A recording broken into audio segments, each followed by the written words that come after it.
gente vai conduzir aqui este encontro. Logo em seguida, a gente vai ter um momento de mantra. Bom dia, eu sou o Peterson, das comunidades eclesiais de base, sou ali de Sapopemba, e do Conselho Nacional do Laicato do Brasil. E é isso, a gente divide a mística, a luta, a espiritualidade por um mundo mais justo, mais libertador. Então, bom dia a todos e a todas. Então, Padre Paulo, do coletivo IPDM, Igreja Povo de Deus em Movimento. E para nós é uma grande satisfação estar com vocês aqui, não é? Pastor Henrique, também outras demais pessoas de trabalho, de base também. Então, nosso convite primeiro é essa mantra, Deus é amor. Então, nesse panfleto, eu vou cantar a primeira vez, a gente canta 4 vezes essa mantra, preparando um ambiente assim, né? Para a gente poder, então, conversar. Deus é amor, arrisquemos viver por amor.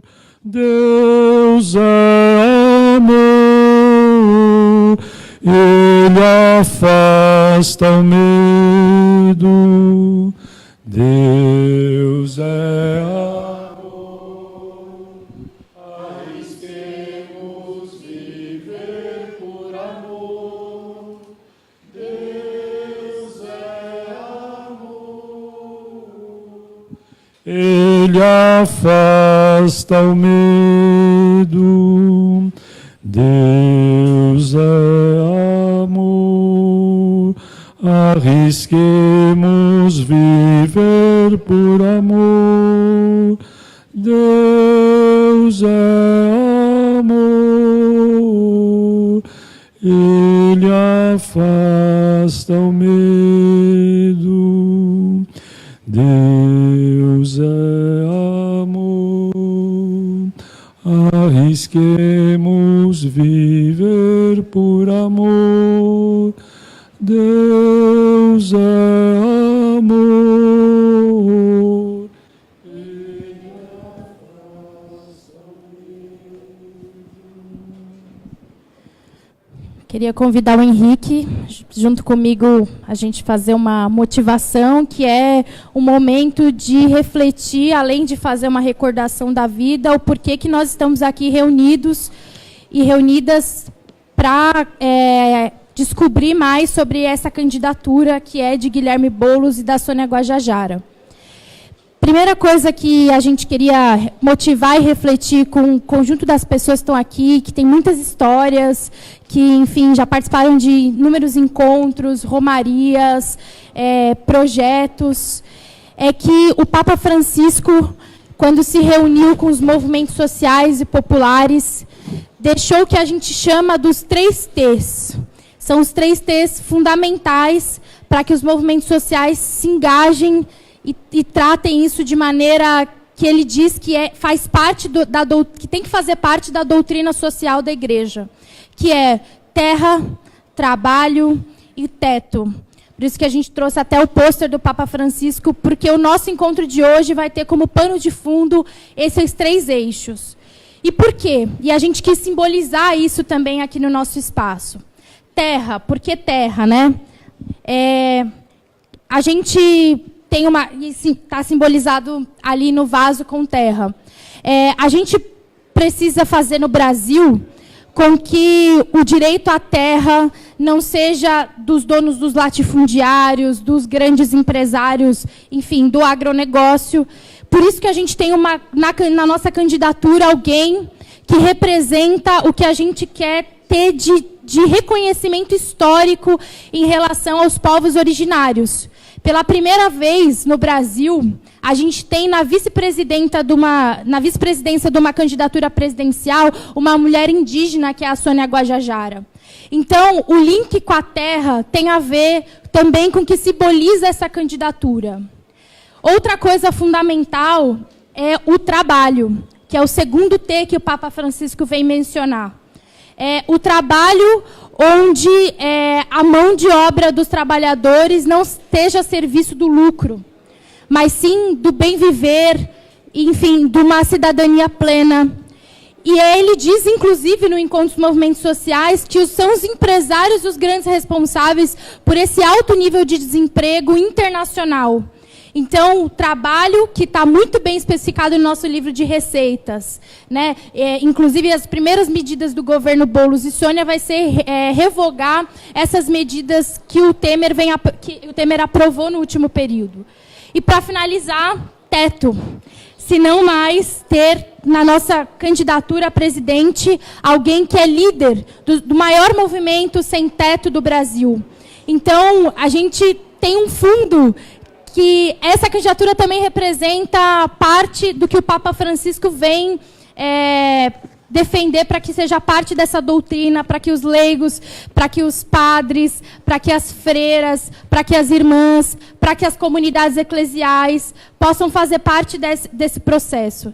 Então, sintam-se acolhidos a divulgar essa candidatura que faz parte, tem como eixo fundamental os 3 T's que o próprio Papa Francisco anunciou no encontro na Bolívia com os movimentos sociais. Obrigada. Bom dia a todas e a todos. Eu sou o pastor Henrique Vieira e quero agradecer pela acolhida e pela hospitalidade nesse espaço, nessa fé comum no reino de Deus e esse apoio à candidatura do Boulos e da Sônia. Uma breve palavra de motivação. Em Jesus de Nazaré, Deus assumiu a humanidade. Mas não apenas assumiu a humanidade em sua plenitude, em sua potência e também na sua fragilidade. Mais do que isso, em Jesus Deus assumiu a história. Só que mais do que isso, em Jesus Deus assumiu a humanidade, a história e a condição dos oprimidos. Em Jesus Deus se fez carne, em Jesus Deus se fez classe, como diz textualmente Dom Pedro Casaldáliga, ou seja, é a partir da experiência radical dos oprimidos que Deus testemunha do seu amor a toda a humanidade, porque o amor não pode ser abstrato, o amor precisa de concretude. É a partir da concretude da vida do pobre na luta pela sua dignidade que Deus experimentou a radicalidade da experiência humana. Não há neutralidade do Evangelho, portanto, diante das injustiças. Mas não só. Queria falar sobre uma centralidade bíblica no conceito de justiça. A justiça é algo que atravessa toda a tradição bíblica, desde o grito do Êxodo, a peregrinação pelo deserto, ao grito dos profetas e a encarnação de Deus em Jesus. E justiça, do ponto de vista bíblico, não é vingança. Justiça é retirar dos opressores os seus instrumentos que garantem os seus privilégios para que os oprimidos tenham plena emancipação. Justiça, portanto, tem a ver com equidade, com reparação, com libertação do povo oprimido. No canto de Maria, quando ela recebe a notícia de que carrega no ventre o Salvador, ela, tão animada, feliz, extasiada, resolve cantar de acordo com a memória popular do Evangelho de Lucas. E ela diz: bendito seja Deus que visitou o seu povo e que destronou os poderosos, retirou a soberba do coração, despediu de mãos vazias os ricos e encheu de bens os mais pobres. Aparentemente, pela linha política do Evangelho, a conciliação de classe não é um bom caminho, porque para que os pobres tenham pleno alimento, os ricos vão ser demitidos da sua condição de acúmulo de riqueza. E, por fim, a paz. Mas não a paz romana, das armas, da militarização, do controle, da vigilância, mas a paz que deriva da justiça, justiça encarnada no Deus que assumiu os oprimidos como profecia e sinalização do seu reino. Na atual conjuntura, verifico valores bíblicos, proféticos e revolucionários na candidatura de Boulos e de Sônia, porque tem o lado dos oprimidos, porque afirma que justiça é reparação histórica e que paz não vem com armas, mas vem com, justamente, a promoção da equidade para a plena libertação do povo. Tempos difíceis, mas quem conhece a cruz sabe também que o final não é ela, mas é a própria ressurreição.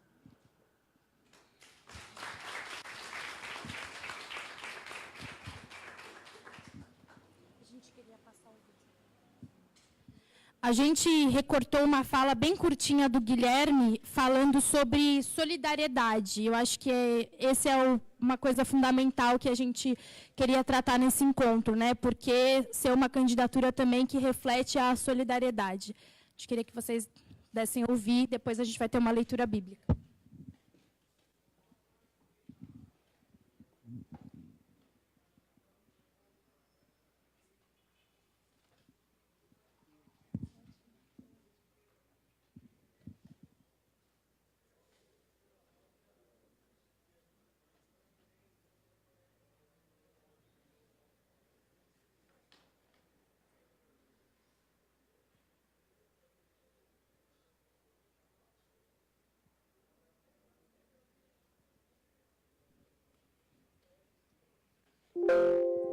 Sensibilizar com os problemas sociais.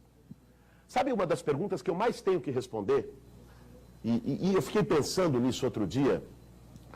Uma das perguntas que eu mais tenho que responder é porque eu, que venho de uma família de classe média, com os pais médicos, fui morar num acampamento de sem-teto na região metropolitana de São Paulo. E essa pergunta é feita, muitas vezes, num tom acusatório. Você fala, você, por que você fez isso? Você não precisava. Olha que coisa, né? Quando a solidariedade, a nossa capacidade de se colocar no lugar das outras pessoas é tida sob suspeita, bom, é um sintoma de que as coisas vão mal, do ponto de vista ético na sociedade. Essa fala foi só para motivar um pouco da leitura do profeta Isaías que escutaremos agora. A solidariedade deve, sim, nos impulsionar para a luta pela transformação social. Transformação que fará chegar até nós esse mundo novo. E é esse mundo novo que o profeta Isaías fala no capítulo 65, versículos de 17 a 25, que escutaremos a seguir. Vejam, eu vou criar um novo céu e uma nova terra. As coisas antigas nunca mais serão lembradas, nunca mais voltarão ao pensamento. Por isso, fiquem para sempre alegres e contentes por causa do que vou criar. Farei de Jerusalém uma alegria e de seu povo um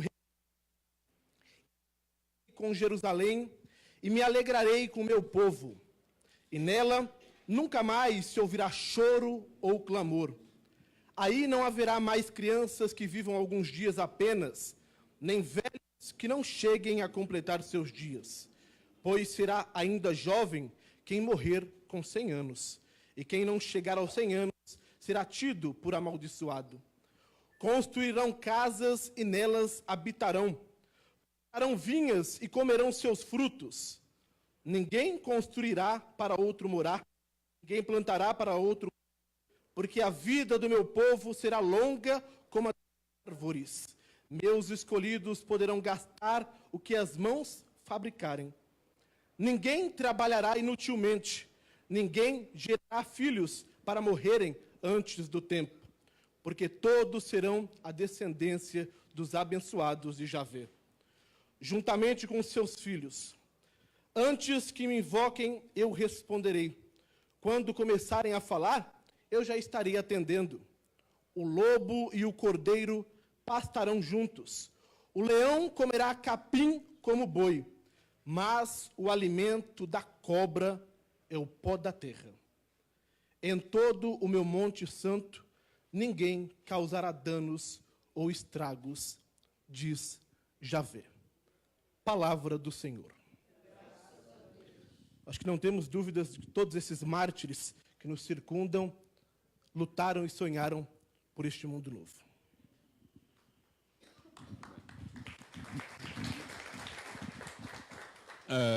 Esse texto que o Peterson leu, do profeta Isaías, é de 700 anos antes de Cristo.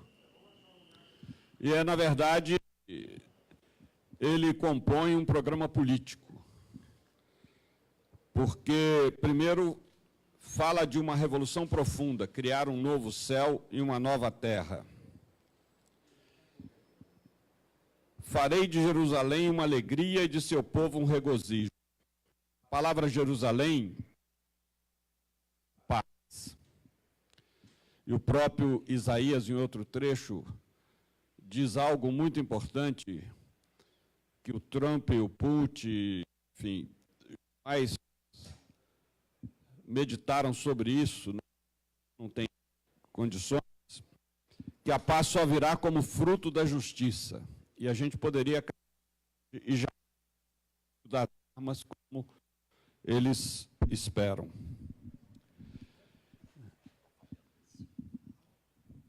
Alô, alô. E é interessante observar o retrato social que Isaías desenha a partir desse texto. Quando ele diz, não haverá mais crianças que vivam alguns dias apenas, a gente lembra hoje do Brasil e da América Latina, onde muitas regiões, devido a misérias, a falta de nutrientes essenciais, muitas crianças morrem antes do tempo. Quando eu trabalhei no Fome Zero, um dado que me impressionava é que, no Brasil, as crianças que morrem antes do tempo morrem gordas, porque a falta de nutrientes essenciais faz com que elas tenham distúrbios glandulares, e aí cresce a barriga, e muita gente fala, como tem fome, elas não são como as crianças da África. É porque aqui os efeitos produzem essa impressão contrária. Depois também fala que será ainda jovem quem morrer com 100 anos. E quem não chegar aos 100 anos será tido por amaldiçoado, ou seja, todos terão uma vida digna, ninguém morrerá também antes do tempo, como acontece hoje, por força da situação que nós vivemos. Mas o interessante é, em seguida, quando ele diz o seguinte, construirão casas e nela habitarão. Todos nós sabemos, né, quantos operários trabalham na construção desses prédios, das mansões, e jamais vão poder habitar os edifícios que eles mesmos constroem. Plantarão vinhas e comerão dos seus frutos. Também isso. Quantos trabalham na lavoura, no agronegócio, mas não têm os alimentos essenciais? Aliás, um dado impressionante, eu fui ao Hospital do Câncer em Barretos, que está construindo uma filial na Amazônia, porque o maior índice de incidência de câncer no Brasil é na região amazônica. E eu levantei essa questão que o diretor lá não quis responder, não soube responder. Isso não tem a ver com agronegócio? Ou seja, a incidência de envenenamento da terra através, né, dos fertilizantes, não será o fator que faz com que seja a região de maior índice de câncer no Brasil? Ninguém construirá para o outro morar, que acontece hoje, né? Ninguém plantará para o outro comer. Ninguém trabalhará inutilmente ou gerará filhos para morrer antes do tempo. E Isaías termina dizendo que haverá diferença, mas não haverá desigualdade e nem haverá divergência. É um grande problema da democracia hoje, é transformar a diferença em divergência. Quando ele descreve que o lobo e o cordeiro pastarão juntos, o leão comerá capim junto com o boi. Ou seja, qual é a proposta de Jesus? Jesus veio fazer o quê? Criar uma igreja? Não. Criar uma religião chamada cristianismo? Também não. Ele veio propor um novo projeto civilizatório que ele chama de Reino de Deus. Por que Jesus, né, tanta gente diz, tão bom, tão espiritual, tão isso, tal, por que foi brutalmente assassinado na cruz? Foi preso, torturado e assassinado na pena de morte dos romanos, vigente na Palestina da época, que é a morte na cruz. Porque dentro do reino de César, ele pregou um outro reino possível, o reino de Deus, que infelizmente a igreja colocou no alto, mas na cabeça de Jesus estava lá na frente da história. Era um projeto para a nossa história, é um projeto civilizatório. E nos evangelhos, nos 4 evangelhos, a palavra igreja aparece apenas 2 vezes, e assim mesmo apenas no evangelho de Mateus. E a expressão reino de Deus aparece 122 vezes, sendo que 90 na boca de Jesus. Então, realmente, o que Jesus propõe é um novo projeto civilizatório que tem 2 pernas. Na relação pessoal, o amor, a compaixão, e na relação social, a partilha dos bens. Partilhar os bens da terra e os frutos do trabalho humano. Se a gente conseguir uma sociedade onde haja o amor, né, que é o respeito à diferença, ao outro, à diversidade, etc., e promover estruturas que repartam os bens da terra e os frutos do trabalho humano, nós teremos realmente realizado o projeto de Deus na história humana. Esse é o grande desafio, essa é a proposta do Boulos e da Sônia Guajajara, essa é a proposta do PSOL, essa é a proposta que todos nós que estamos aqui nos engajamos nela, votaremos por ela e continuaremos a lutar por ela. Obrigado.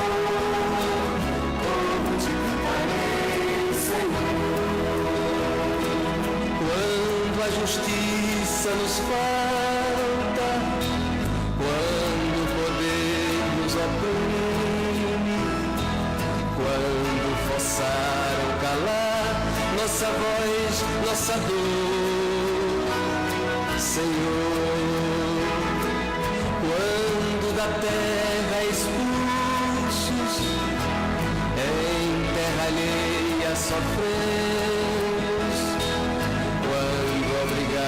esquecer nossa história de amor, Senhor,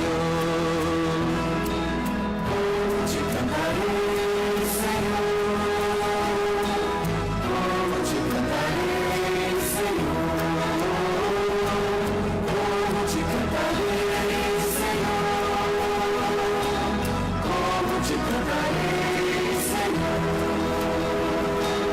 quando arranca os frutos e o lucro de nossas mãos, quando é negado ao pobre o direito e o valor, Senhor, quando perseguem e matam os companheiros da gente, quando esmaga a esperança e nos fazem terror, Senhor, como te cantarei, Senhor, como te cantarei, Senhor,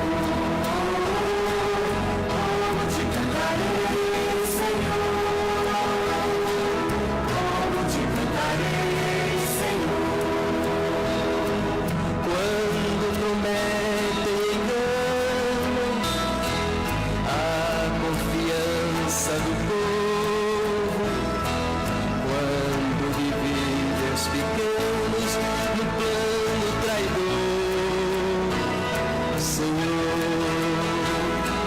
quando na cruz te afogaste no poço de nossa dor,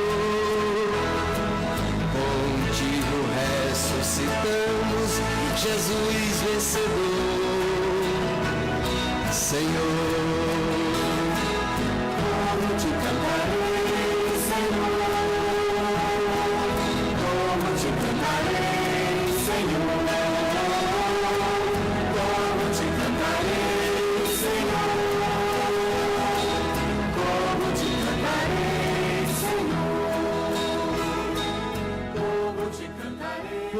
te cantarei, Senhor.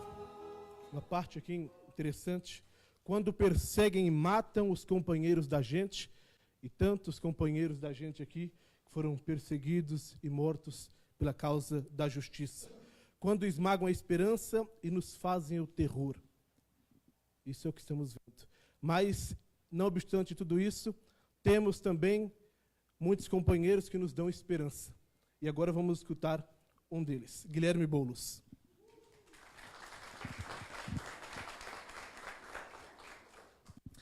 Bom dia a todas, bom dia a todos. Quero primeiro agradecer a acolhida, a construção desse espaço, para a Tabata, para o Peterson, para o Padre Paulo e todo o pessoal do IPDM que contribuiu nessa construção. Agradecer a presença do Henrique, tem sido um parceiro importante nessa caminhada e nessas lutas, do Frei Beto, que ajudou a semear esse processo, esse projeto que se desdobrou na nossa candidatura, do Célio Turino, candidato a deputado federal com a gente nessa caminhada, do Toninho Vespoli, vereador e candidato a deputado estadual, do Paulo Pedrini, da Pastoral Operária, que nos conhecemos nas lutas já há um bom tempo, e lembrando, o Pedrini tinha pedido para reforçar, que termina domingo, né, Pedrini? A exposição do Dom Paulo, para quem não foi ainda, a importância de dar uma passada lá nessa exposição em homenagem ao Dom Paulo. E cumprimentar, claro, cada uma que veio aqui nessa manhã, e dizer que essa aliança que nós construímos, que foi uma aliança do PSOL e do PCB, dois partidos que saíram da sua zona de conforto, que se abriram para uma coisa nova e diferente, que foi uma aliança com os movimentos sociais, com uma parte dos movimentos sociais brasileiros, com o MTST, com a articulação dos povos indígenas, com movimentos de juventude, com a mídia ninja, com movimentos feministas, movimentos negros, movimento LGBT, com professores, professoras, artistas, com religiosos. Uma articulação que foi sendo semeada de baixo para cima. Essa aliança teve uma inspiração na trajetória e na caminhada de muitos que estão aqui, porque ela expressa a ideia, que é uma ideia gestada lá atrás, nas comunidades eclesiais de base, da importância que tem o trabalho de base, a construção social, e de como política não se faz apenas em eleição. Política se faz também nas ruas, nas lutas, no dia a dia, nos bairros, com o pé no barro. Foi esse conceito de política que estimulou essa aliança, que resolveu, neste momento, a partir da conjuntura dura que está colocada no nosso país, apresentar um projeto nas eleições, mas que tenha plena consciência de que não começa aqui e não termina quando as urnas se fecharem. Esse projeto, que é o projeto que nós estamos construindo, nós temos também a convicção de que é um projeto de futuro. Nós estamos plantando sementes do futuro. Nós estamos plantando sementes de uma reorganização do campo de esquerda, do campo popular, do campo democrático no Brasil.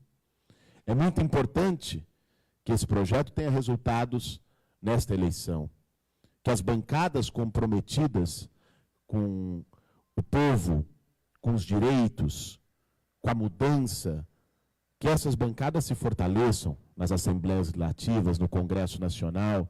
É importante que as expressões desse projeto, seja a minha candidatura com a Sônia Guajajara, seja aqui a Lisete e tantas outras que estão pelo país, que também saiam fortes desse processo, porque essas candidaturas saindo fortes, as nossas causas saem fortes, a mensagem sai forte. E esse projeto de reorganização da esquerda, que a gente vem construindo com muita paciência e com muita dedicação, ele está baseado em 3 grandes pilares que eu queria falar aqui, bem rapidamente. Que para nós é inegociável o combate frontal às desigualdades. A desigualdade é a grande ferida desse país, é o grande mal desse país. E que esse combate consequente e verdadeiro à desigualdade significa tomar lado. Significa que hoje, para que a gente possa ter avanço de direitos para as maiorias, políticas sociais e públicas para as maiorias, vai ser preciso enfrentar os privilégios de uma minoria econômica. Vai ser preciso colocar na agenda nacional uma reforma tributária que taxe as fortunas. Vai ser preciso ter coragem de enfrentar interesses dos bancos e dos banqueiros, dos grandes empresários. O nosso projeto é um projeto que tem lado e que não está disposto a negociar ou a transigir quando se trata de tomar esse lado. Uma segunda característica e motivação desse nosso projeto é que nós precisamos levantar bandeiras que, lamentavelmente, foram abaixadas ou secundarizadas, inclusive pela esquerda, muitas vezes no Brasil. Temas que acabaram entrando num balcão de negócios, seja para ter vitórias eleitorais, seja depois em nome da famosa governabilidade. De um tipo de governabilidade que, no entender de quem constrói essa aliança, está falido. Expressa um sistema político que gerou desesperança nas pessoas, gerou desilusão nas pessoas. Se a gente quer voltar a fazer política com esperança, nós temos que dar um outro sinal. Nós temos que agir de um outro jeito. Esse é o projeto que não negocia a pauta da reforma agrária e dos povos indígenas com qualquer bancada ruralista. Esse é um projeto que não negocia a vida dos jovens negros que estão sendo exterminados por esse modelo de segurança. Ontem eu estive no Rio de Janeiro, voltei agora cedo. E Henrique deve ter visto o que aconteceu antes de ontem à noite no Morro do Chapéu Mangueira. Mais um. Virou rotina, deve ter saído na nota de rodapé de um jornal. Um garçom jovem estava saindo da sua casa à noite para ir trabalhar e tomou 3 tiros de fuzil da polícia porque a polícia confundiu o seu guarda-chuva com uma arma. E confundiu o que ele...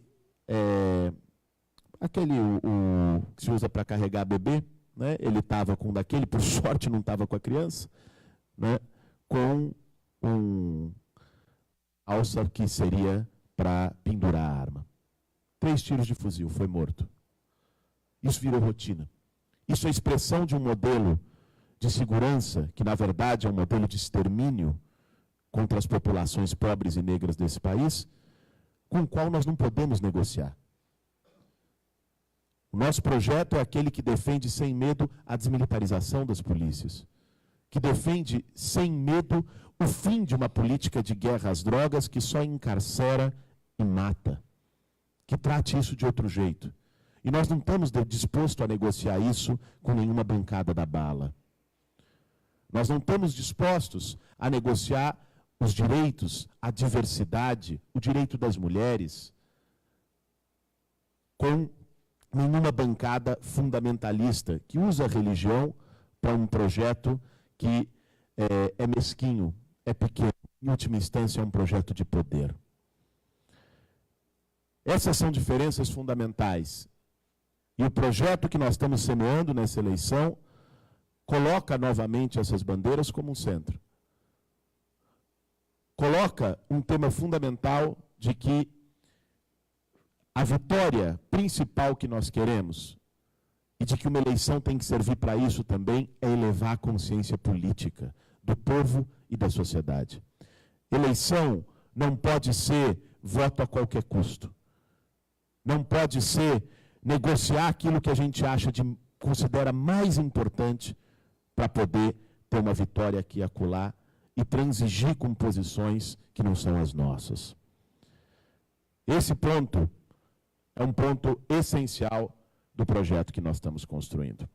E um terceiro e último ponto é a capacidade e a condição de demarcar as nossas diferenças sem cair na divergência, como disse aqui o Beto. Da gente ter lado de maneira firme, de maneira contundente, expressar esse nosso lado, mas saber estar junto nas questões fundamentais, saber estar junto no enfrentamento ao fascismo, saber estar junto no enfrentamento à extrema-direita, como os que estão aqui nessa sala sempre estiveram. As diferenças que cada um aqui tinha com o governo Dilma em 2015 não nos impediu de estar na linha de frente contra o golpe. As diferenças que cada um aqui possa ter com um projeto que está expresso numa candidatura do PT, não nos impediu de estar na linha de frente na defesa da democracia contra a prisão arbitrária do Lula. É saber ter unidade dentro da diversidade. Nem jogar as nossas diferenças para baixo do tapete, nem também sectarizar essas diferenças, transformando elas em divergência, em antagonismo.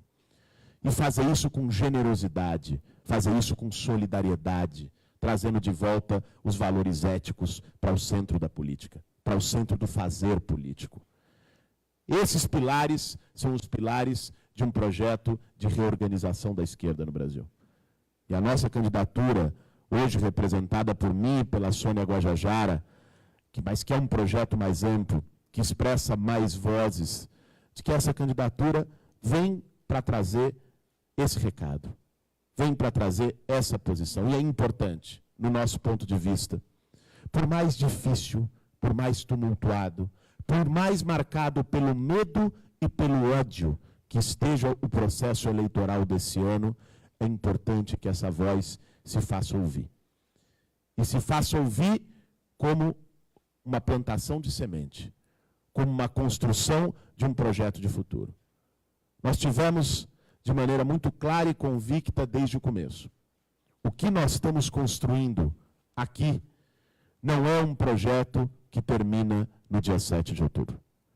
Não é apenas para uma eleição. O que nós estamos construindo é para uma geração. Esse é o objetivo, esse é o acúmulo, e por isso a importância da gente hoje estar aqui reunido e dessa candidatura ter uma expressão eleitoral e ter uma expressão política apontando para o projeto que a gente quer. Obrigado.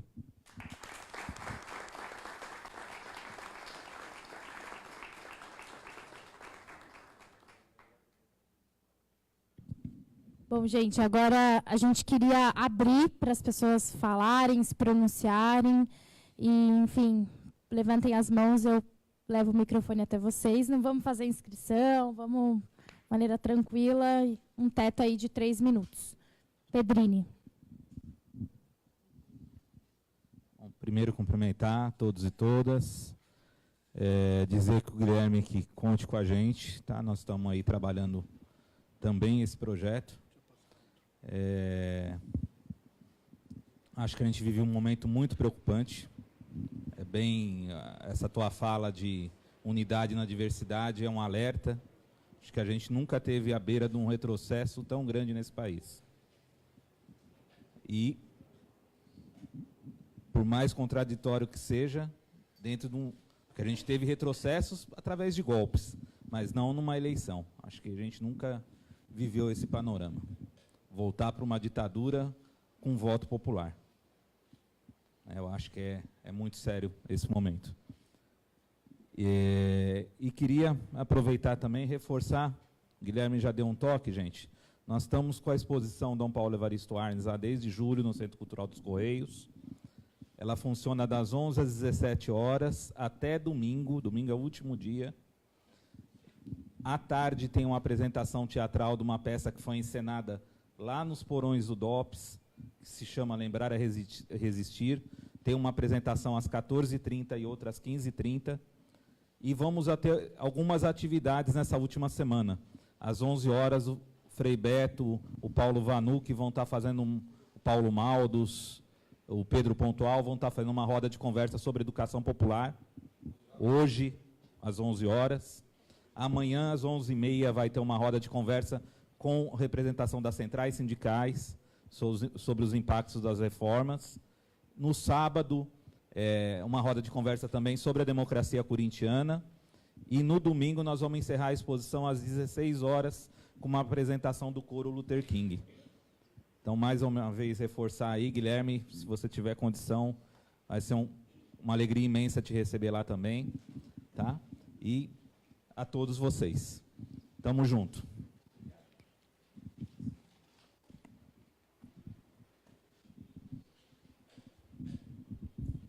Bom dia a todos e todas. Eu sou Irene e eu quero aproveitar, durante 15 anos diretamente como liberada da Mitra Arquidiocesana, eu coordenei a Pastoral da Moradia. E eu queria aproveitar esse momento, que eu acho que é uma coisa que a gente nunca fez, e eu acho que a gente deve ao Guilherme, que nós estávamos locados num prédio ali na... É o nome da rua, esqueço. Venceslau Braz. E o nosso prédio foi invadido por uma dita ocupação. E todo mundo era legal, todo mundo gostava muito da gente, todo mundo estava junto com a gente. Só que, quando a gente teve que entrar lá para retirar o material, a única pessoa que se posicionou e mandou gente para ajudar a gente, que era uma situação, inclusive, de risco, foi o Guilherme Boulos. Então, eu aproveito todo mundo que está aqui, né, para agradecer, porque nesses momentos é que a gente vê quem está do nosso lado mesmo. E eu, de qualquer forma, eu estaria aqui apoiando o Guilherme, porque foi um momento muito difícil para as pastorais, e realmente todo mundo falava, mas a gente sabe, mas é um pessoal muito perigoso. E quem estava lá com a gente era o MTST, né, mandado por ele, e eu agradeço aqui de coração pelas pastorais. Eu sei que muita gente da pastoral nem lembra disso, mas eu nunca vou esquecer. Tá bom?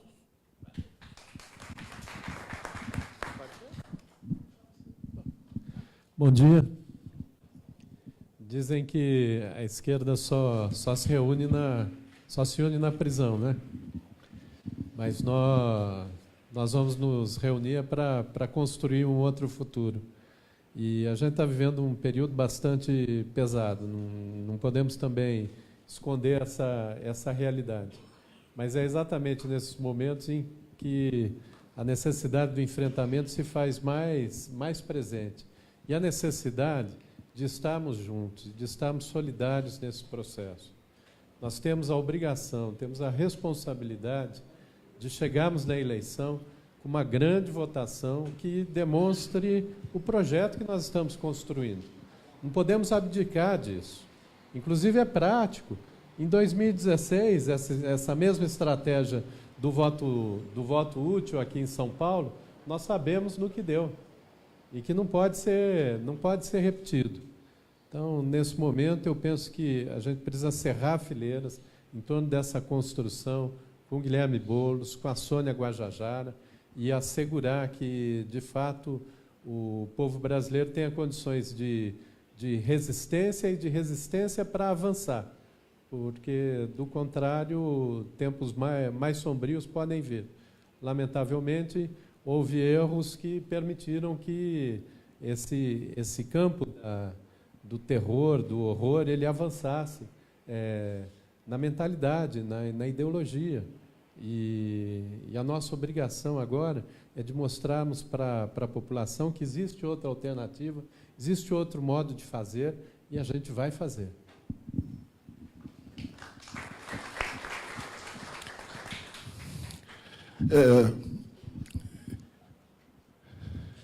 Eu sou o professor Mário Sérgio, eu sou historiador, e eu apoio você pela não conciliação que foi feita.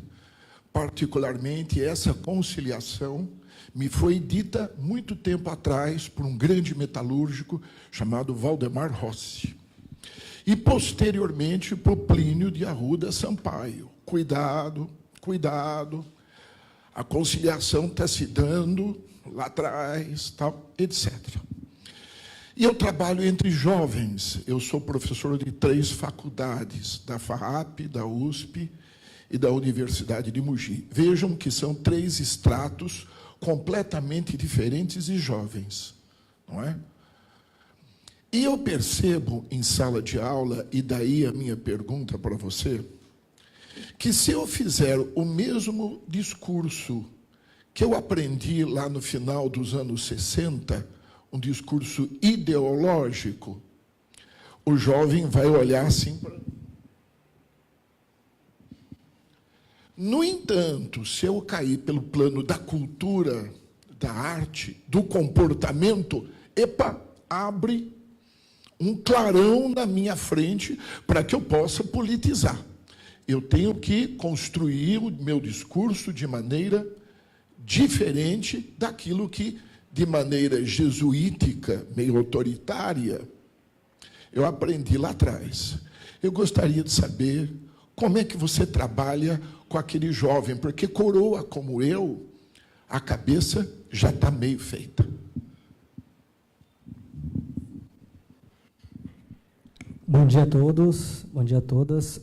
Sou Luiz, sou estudante de psicologia e participo de vários grupos de estudos em torno da psicanálise, e aí vim de encontro ao Guilherme Boulos, nessa perspectiva também, e todo apoio à candidatura, junto com o Igor Mamed aqui, a deputado federal pelo PSOL, né, e a Tabata, que a gente vem sempre junto aí na luta dentro da Igreja Católica.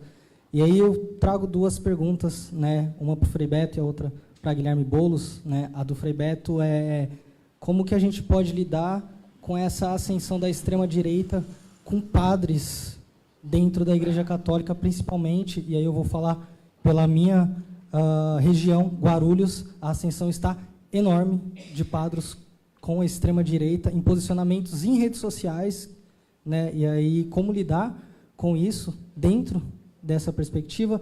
E Guilherme Boulos, enquanto a questão das lutas dos movimentos sociais, MTST, né, fiz um trabalho na faculdade em torno disso, em Direito à Terra e tudo mais, e aí já entra também com a pergunta do professor, como a gente lidar com essa ascensão do jovem também de não querer lidar com essa política social, sendo que faz parte para ele, e ele não aceitar isso para ele, né, principalmente dentro de uma universidade privada, que a gente é de grande maioria pobre, tendo que pagar para poder se formar, enquanto deveríamos estar nas públicas, e quem está lá, na verdade, são os grandes ricos, filhos de grandes doutores.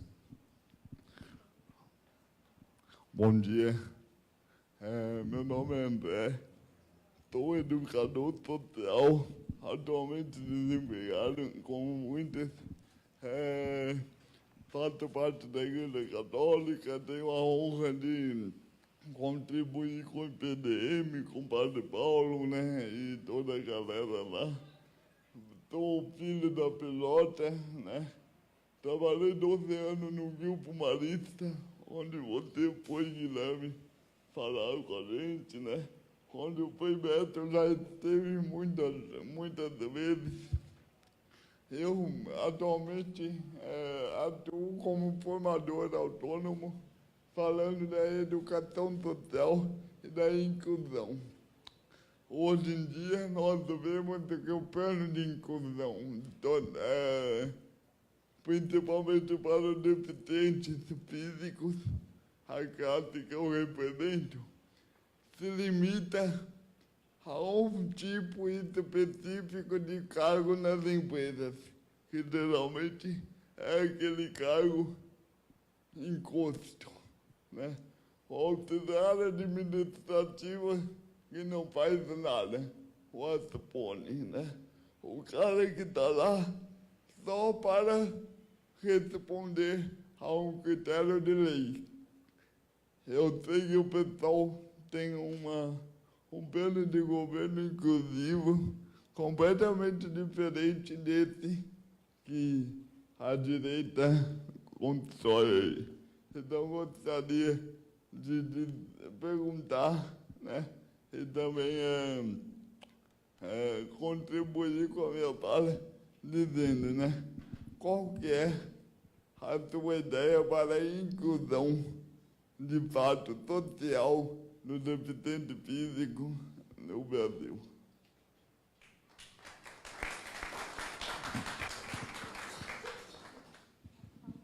Eu só queria constatar uma coisa. Meu nome é Henrique e eu tenho alguns parentes que acham que a solução está no Cramulhão lá.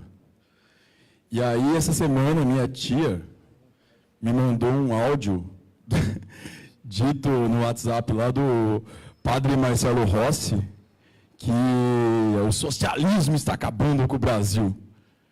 Aí eu falei, tia, ele mandou esse áudio quando eu tomava bomba ou não, né? Porque eu não sei o que esperar dele. E essa é uma visão do cristianismo. Aí, na sequência, eu falei assim, tem outras visões. Mandei um vídeo do Frei Beto falando sobre como a mídia ia ler a história da Chapeuzinho Vermelho.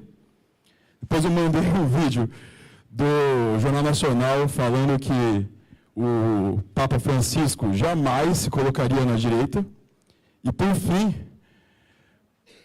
nosso querido pastor Henrique, naquele ato do Lula Livre, falando o quanto que um cara de coração cristão jamais pode concordar com pensamentos do tipo bandido bom, bandido morto e companhia. Épico aquele dia. Aquele dia foi épico, foi bonito. E é isso, eu gostaria de dizer que estou emocionado de estar aqui perante essas pessoas todas citadas e todos os outros que estão aqui. Queria só fazer essa parte rápido e estender o convite a todos. Domingo também vai ter um evento aqui na Tabatinguera, aniversário de 2 anos dos Meninos Bons de Bola, um time de meninos trans que está aí na arte, no ativismo e na resistência, convidando a todos, para quem quiser lá, vai ser das 9 até umas 5 da tarde, e todo mundo sinta-se convidado. É isso, muito obrigado. Eu queria acrescentar aí uma pergunta, também uma sugestão. Gostei do professor aqui que falou do racionalismo, etc. No próximo debate em Aparecida amanhã, Guilherme, acho que seria muito interessante deixar bem explícito, bem didático, essas 3 pilastras da reconstrução da esquerda, que às vezes isso não foi bem divulgado e assimilado. Isso é importantíssimo. E que você não fique navegando no terreno pantanoso de aborto, aquelas coisas vão sair também, né, certamente. Né? Mas eu acho que colocar as propostas direto, né? Alguns temas que surgem sempre nas eleições, a gente sabe de onde vem. Então, acho que essas 3 pilastras aí de reconstrução da esquerda, semeadura, é uma linguagem didática e ajuda a gente, inclusive as pessoas, muita gente, mudar a ideia que tem de você, entendeu? É uma sugestão apenas. A gente vai passar para o Igor, depois para o Renan e a gente fecha, tá? E mais uma pergunta? Uma informação. Tudo bem. Que aí a gente passa para o Frei Beto e para o Boulos. Bom dia, gente. Eu me chamo Igor Mamed, sou de Guarulhos. Né, construí minha caminhada, vem da igreja, né, ela só foi possível por conta do trabalho da pessoa da juventude, né, que ajudou a gente, enfim, informou a gente. Né. E aí eu agradecer esse espaço, né, e principalmente na pessoa do Guilherme, né, que nesses tempos de crise, né, e nebulosos tem plantado aí a esperança, né, tem levado isso e o melhor ainda, né, não deixando que nos roube a esperança, né, com discurso de mal menor, né, de voto útil. Então eu gostaria até de falar uma frase bem conhecida de Dom Pedro Casadóliga, né, que está até ali como o profeta da esperança, né, que passa essa mensagem, que eu acho que resume bem o que a gente vem construindo nessa campanha, né, que é uma campanha ideológica que não abre mão de princípios, né, que é ser o que se é, falar o que se prega, falar o que se crê, crer no que se prega até as últimas consequências, né? E tem que ser assim, até as últimas consequências, em respeito a muitos que estão aqui, né, que tombaram na luta, nossa cultura no Marielle. Então a gente, né, tem que plantar essa semente da esperança, né, como disse o Frei Beto no lançamento, deixamos o pessimismo para dias melhores, né? Então vamos juntos, sem medo de mudar o Brasil.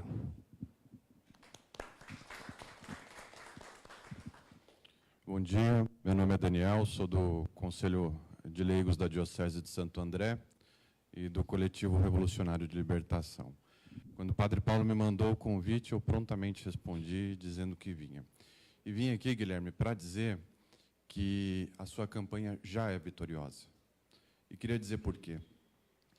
Porque, como estamos aqui diante de muitos cristãos, nos primeiros anos do cristianismo, reivindicar o cristianismo, ou ser seguidor de Jesus Cristo, era você ter a cabeça degolada. E assim foi durante vários anos. E eu estou dizendo isso porque nós temos um jeitão de fazer campanha, aqui, quem é da igreja. A nossa campanha é em pequenos grupos, entregando panfleto na mão, conversando e politizando as pessoas. E esse grupo que está aqui é um grupo que é portador de esperança. Esperança numa sociedade que tem um alto índice de desempregados, que são chamados agora de desalentados porque não tem nem perspectiva de trabalho. E quando nós vamos pedir voto, independente das divergências, das diferenças, enfim, porque nós não abandonamos companheiros, né? Nós vamos lá fazer o trabalho de base, aquilo que a mão direita faz, a esquerda não vê, enfim, a gente vai lá fazer todos os nossos, pedir o voto, nós levamos esperanças, né? E como o cristianismo começou com poucas pessoas e foi ganhando força, eu acho que esse processo que se iniciou, e como o Guilherme bem disse, que não acaba no fechamento das urnas, ele já é vitorioso, Guilherme. Então, você já é um vitorioso, a expressão que você representa nesse conjunto é vitoriosa, e eu acho que a nossa tarefa histórica é nos prepararmos para o que vem depois, é superarmos o discurso do voto útil e irmos rumo ao reino dos céus, ao socialismo, à Revolução Brasileira, àquilo que transforma a realidade de fato. Então, eu queria deixar aqui meus parabéns e que continuemos firmes na luta.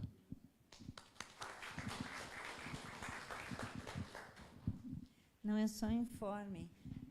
O vídeo do Padre Marcelo é fake, tem até o áudio, tem até um vídeo dele desmentindo isso. Se você quiser, eu passo para você passar para sua tia. Passa, porque eu passei para as minhas tias e primas também.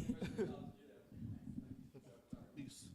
Só passar primeiro para o Frei Beto e recordar o nosso companheiro Valdemar Rossi, que, sem dúvida, se estivesse vivo, estaria aqui com a gente nessa luta, nessa batalha. Muitos aqui conviveram com o Valdemar e sabem como ele sabia dar luz às coisas, sobretudo nesses momentos difíceis. E não deixar de lembrar também 3 companheiros nossos que não estão com a saúde tão boa. Padre Beoso, Frei Carlos Josafá e irmã Alberta. Então, Beoso, eu fui visitá-lo ontem à tarde. Ele está com câncer linfático, teve uma queda de anemia, teve uma anemia muito profunda, depois de ter ido para casa, ter passado por um processo de quimioterapia, e está na UTI do Sírio-Libanês, né? O Frei Carlos já está em casa, está bem melhor, vai completar. Estava lúcido, mas não podia conversar. O Frei Carlos completa 97 anos, agora em novembro. Está em casa, já está sorridente de novo, etc. Então, eu queria dizer 2 coisas da intervenção. Como é que é seu nome? Luiz, e você é o André, né? Então, Luiz, eu creio que não adianta querer combater, vou usar um termo aqui figurativo, ideologicamente esse pessoal. Tem que combater biblicamente. Pegar o texto bíblico. Aí você pega o Carlos Mestre e outros intérpretes, sabe? E vamos questionar, olha, eu sigo a Bíblia. Não é eu sigo a esquerda, eu sigo a Bíblia, porque é a única maneira de poder tirar o tapete desse pessoal, da extrema-direita na igreja, né, sempre houve, enfim, quando eu penso que a igreja apoiou, e dizendo que não fazia política, né, durante décadas, a ditadura do Franco, a ditadura do Salazar em Espanha e Portugal, enfim. Então é preciso trabalhar o texto bíblico. Isso é que é importante. A única forma de criar neles uma insegurança muito grande. E, André, eu queria dizer o seguinte, isso é uma luta que eu venho desde lá da Central de Movimentos Populares, que eu ajudei a fundar. Você não é deficiente físico, você é diferente físico, né? Você não é deficiente. Veja bem, o Einstein tinha um cérebro 1000 vezes mais potente que o meu. Comparado com ele, eu sou um deficiente mental, né?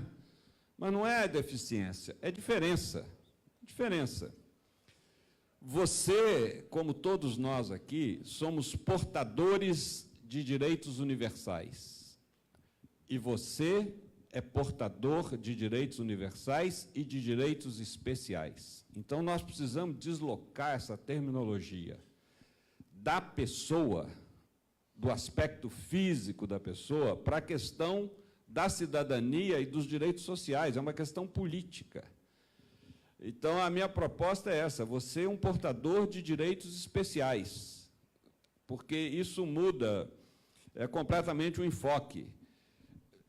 Se todos nós falássemos como você fala, seríamos todos nós considerados absolutamente normais, percebe?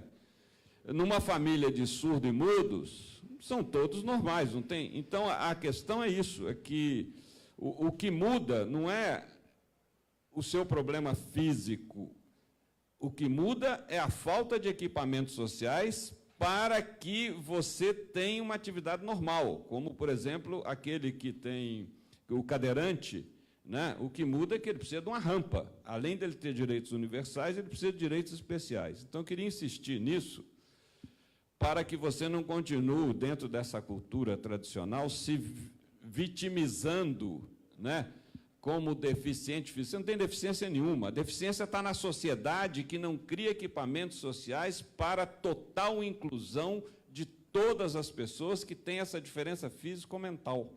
Isso é que é importante, né? Eu tive um irmão deficiente mental, como se chamava na época, ou se chama ainda, né? Mas, quando ele ia lá para a clínica escola dele, ele era absolutamente normal, porque todo mundo era igual a ele. Então, todo mundo se entendia naquele vocabulário que passava do real para a fantasia, na maior tranquilidade, sem ninguém se sentir diferente, etc. Então, acho que fica aí, que é uma questão política essa também. E termino fazendo uma propaganda. Vocês desculpem, eu não consegui fazer um anúncio no Jornal Nacional, na Globo, então eu faço aqui. Eu lancei essa cartilha, que hoje a gente vai lançar lá na paróquia do Padre Paulo, na Zona Leste, em Itaquera, sobre sexo, orientação sexual e ideologia de gênero. É uma cartilha em defesa da comunidade LGBT, todos e todas, como eu digo, e também contra o feminicídio, a homofobia, etc. Ela custa R$ 5,00, se alguém quiser anotar aí onde pedir, chega pelo correio em casa, né?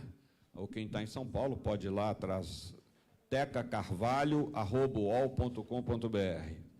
E estou lançando também essa semana esse livro aqui, Por uma Educação Crítica e Participativa. Esse livro saiu antes de ontem, há poucos dias, e é da editora Anfiteatro, que é ligada à editora Rocco, e é um livro também para combater esse negócio aí de escola sem partido e toda essa história que acontece hoje de direitização, não só na igreja, né, na política, na educação, como o professor aí apontou, né, a gente precisa, inclusive, saber moderar ou modificar o discurso para poder entrar nesse combate político e ideológico com essas forças de direita. Na verdade, esse é um desafio que nós vamos ter que enfrentar duramente nos próximos anos. Obrigado. Eu vou pedir licença para sair, porque eu tenho que ir lá para a exposição do Dom Paulo, para o debate que foi anunciado aí. Obrigado. E, Boulos, vitória, sucesso amanhã lá em Aparecida. Lembre que não tem Aparecida do Norte, né? Todo mundo fala Aparecida. Aparecida fica no sul e tem gente que... Até o prefeito lá uma vez falou, aqui é Aparecida do Norte. Não existe Aparecida do Norte, a cidade chama Aparecida. Aí pergunta, por que apareceu esse negócio de Aparecida do Norte? Porque havia uma música sertaneja que contava que os romeiros pegavam na Estação do Norte, aqui em São Paulo, o trem para ir para Aparecida. Aí começaram também a falar em Aparecida do Norte. É isso, gente. Obrigado, que Deus nos abençoe e muita coragem. Obrigado, Beto.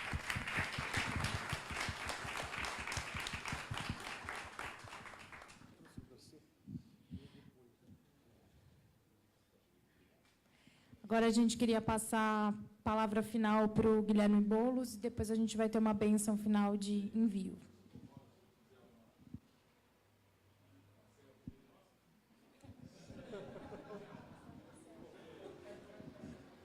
Bom, não, bem rapidamente comentar algumas questões que foram feitas. Primeiro, a do Mário Sérgio, que é a mesma questão também do Luiz, sobre o diálogo com a juventude.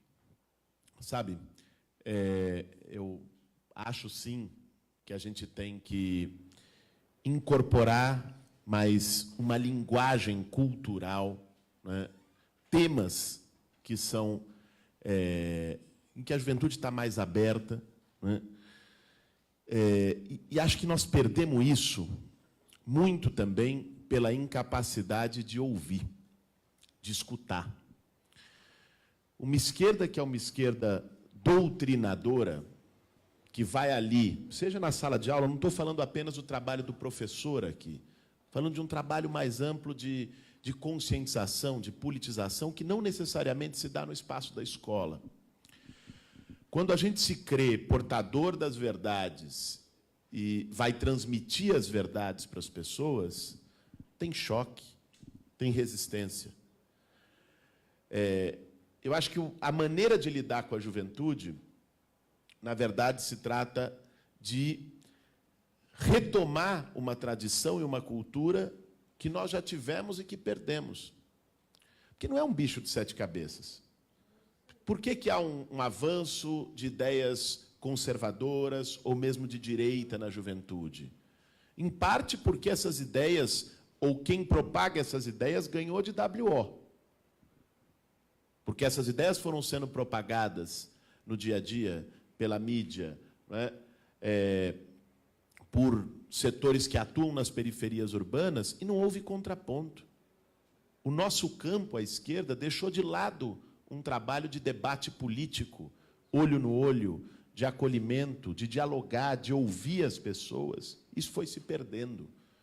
E foi por isso que se consolidou uma cultura mais avessa às nossas ideias. Agora, eu acho que a chave para isso não está em nenhuma reinvenção da roda, está em retomar Paulo Freire, né, com o seu método de educação popular e de diálogo com as pessoas, está em retomar a experiência das comunidades eclesiais de base, da teologia da libertação, dos círculos de escuta, de acolhimento, de debate com as pessoas. A experiência que eu tenho há 17 anos no MTST me faz muito crer nisso. Nós temos grupos de juventude no movimento, nós temos grupos de mulheres no movimento, grupos de LGBTs no movimento.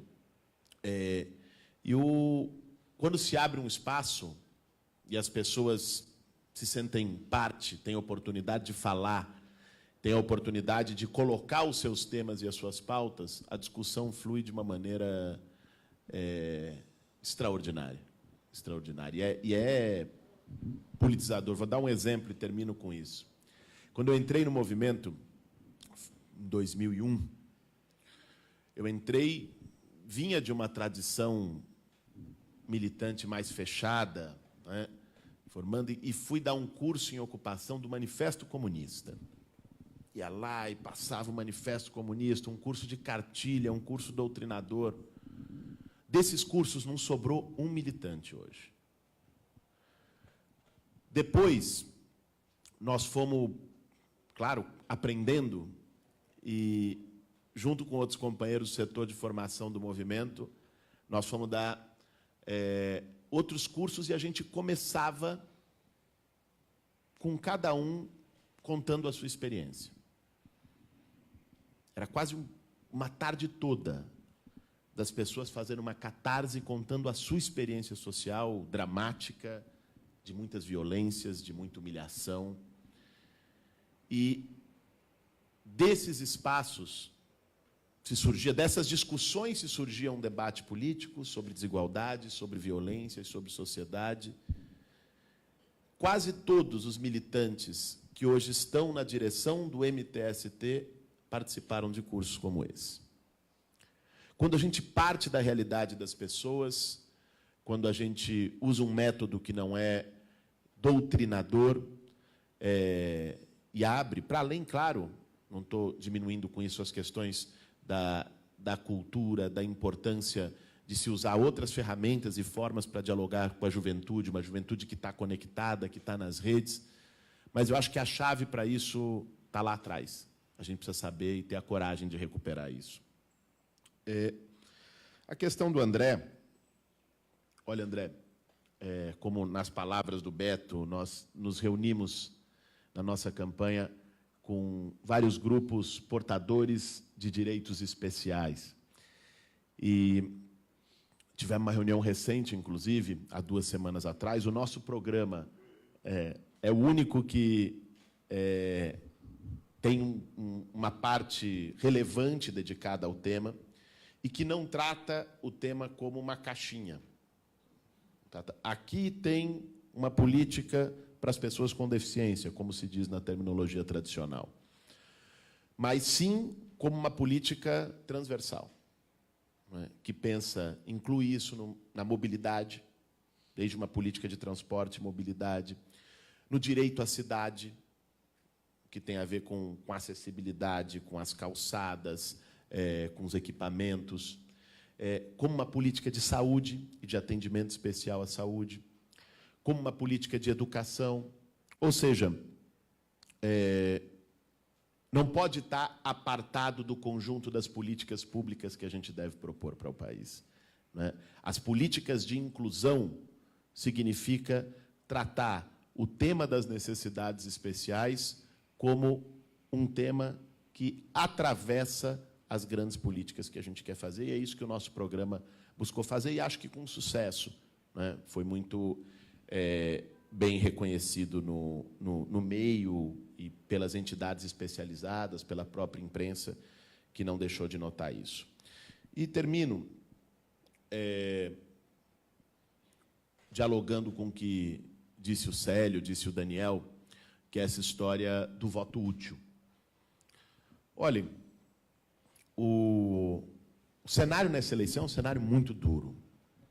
Essa não está sendo uma eleição no Brasil marcada por projeto e por esperança. Está sendo marcada por medo e por ódio. Uma parte da sociedade está votando com ódio. Esses são os votos do Bolsonaro. E a outra parte da sociedade está votando com medo. Com medo em relação ao ascenso dessa política de ódio. Mas não há esperança. Aqueles que estão votando com medo não estão votando pensando num projeto de futuro maior. No máximo, votam olhando para o espelho retrovisor, acreditando que possam reeditar algo que aconteceu no passado. Esse cenário é duro. E enfrentar o fascismo, enfrentar a política de ódio, derrotar Bolsonaro é um desafio de todos nós. E aqui não pode haver qualquer tipo de dúvida no nosso posicionamento e na nossa consequência nessa batalha. É a mesma consequência que nós tivemos nos últimos anos, estando na linha de frente de todas as batalhas democráticas e de defesa de direitos no país. E estaremos no segundo turno nessa batalha, né, para derrotar Bolsonaro. Agora, a eleição ela é feita em 2 turnos. Isso é muito importante que a gente dialogue com as pessoas, porque, às vezes, o ódio assusta tanto que as pessoas só conseguem pensar no registro do medo. Nós temos que botar a bola no chão. A eleição é em 2 turnos. Alguém do campo democrático, todas as pesquisas mostram, estará no segundo turno. E no segundo turno será momento de união para derrotar o fascismo. Agora, o primeiro turno é o momento da gente construir o voto no projeto que a gente acredita. O primeiro turno é o momento da gente fazer com que este projeto saia mais forte.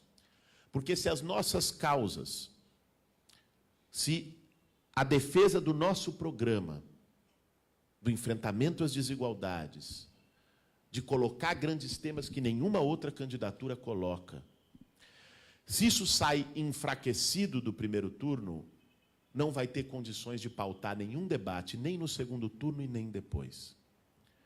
Se essas causas saem fortalecidas do primeiro turno, elas têm mais força para pautar o debate do segundo turno e para pautar o processo posterior às eleições.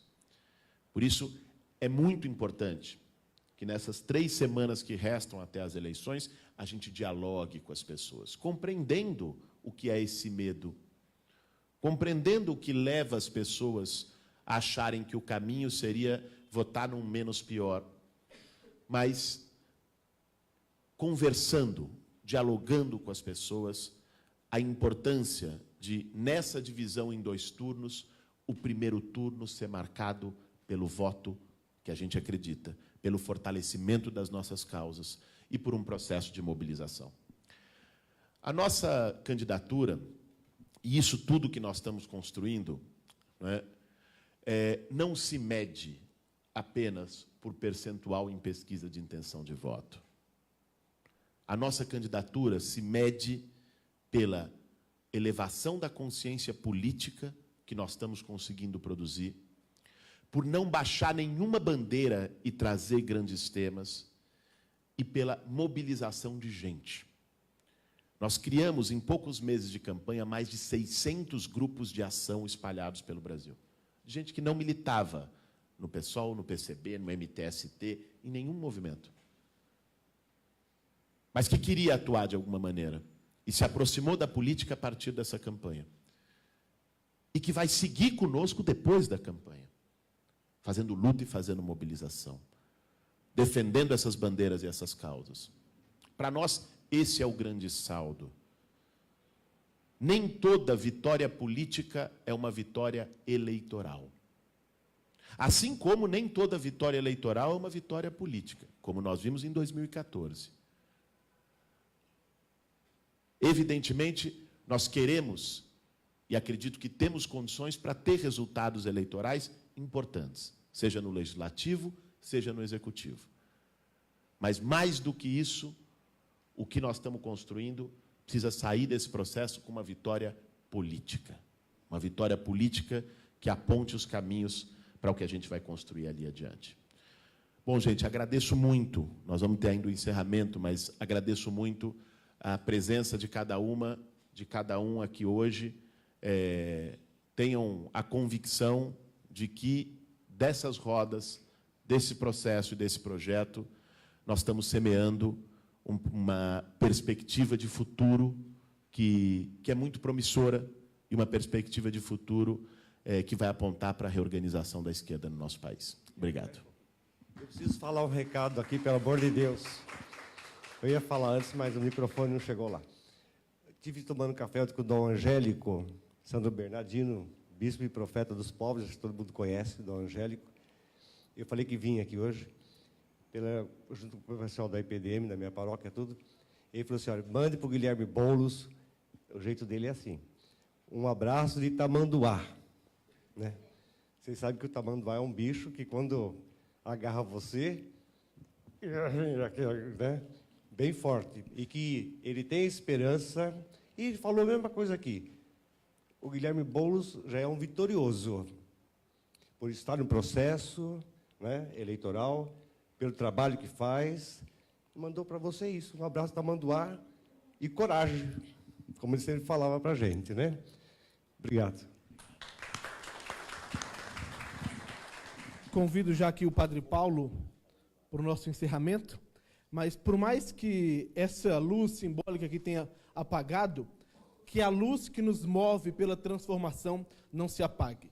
Que a gente não deixe de ser sal para mudar, para dar sabor à luta diária. Que a gente não deixe de ser luz para mostrar caminho para tanta gente que está desencantada, que a gente não deixe de ser fermento na massa para poder fazer crescer esse movimento.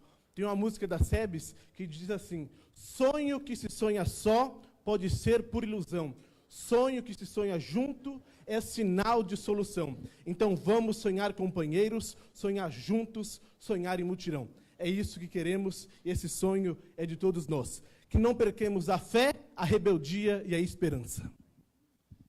Então, amanhã tem o debate dos presidenciáveis com o nosso futuro presidente da República, já está aí conosco, né?